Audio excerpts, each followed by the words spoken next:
வாழ்க வையகம், வாழ்க வையகம், வாழ்க வளமுடன். அருள் தந்தை வேதாத்ரி மகரிஷி அவர்களின் நால்வொரு நற்சிந்தனை. ஏப்ரல் 30. தலைப்பு: நமது சொத்துக்கள். புதிதாக பயிற்சியேற்ற அன்பர்கள் தவத்தின் போது நினைவு ஓடுகிறது, எண்ணங்கள் பல எழுகின்றன. இதை தடுக்க என்ன செய்ய வேண்டுமென கேட்கிறார்கள்.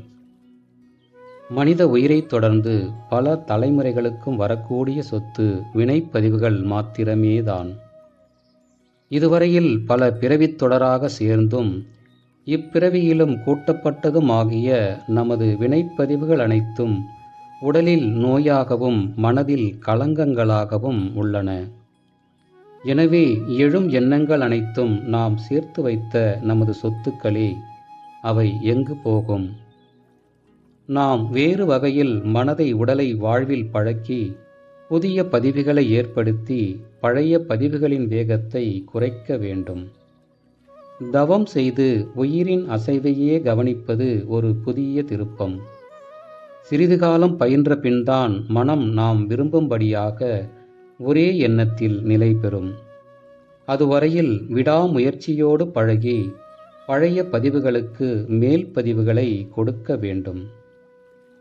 நாம் சமையலறையில் அலமாரியில் சமையலுக்கேற்ற 50 பொருட்களை அடுக்கி வைத்திருக்கிறோம் என்று உதாரணத்துக்காக வைத்துக் கொள்ளுங்கள்.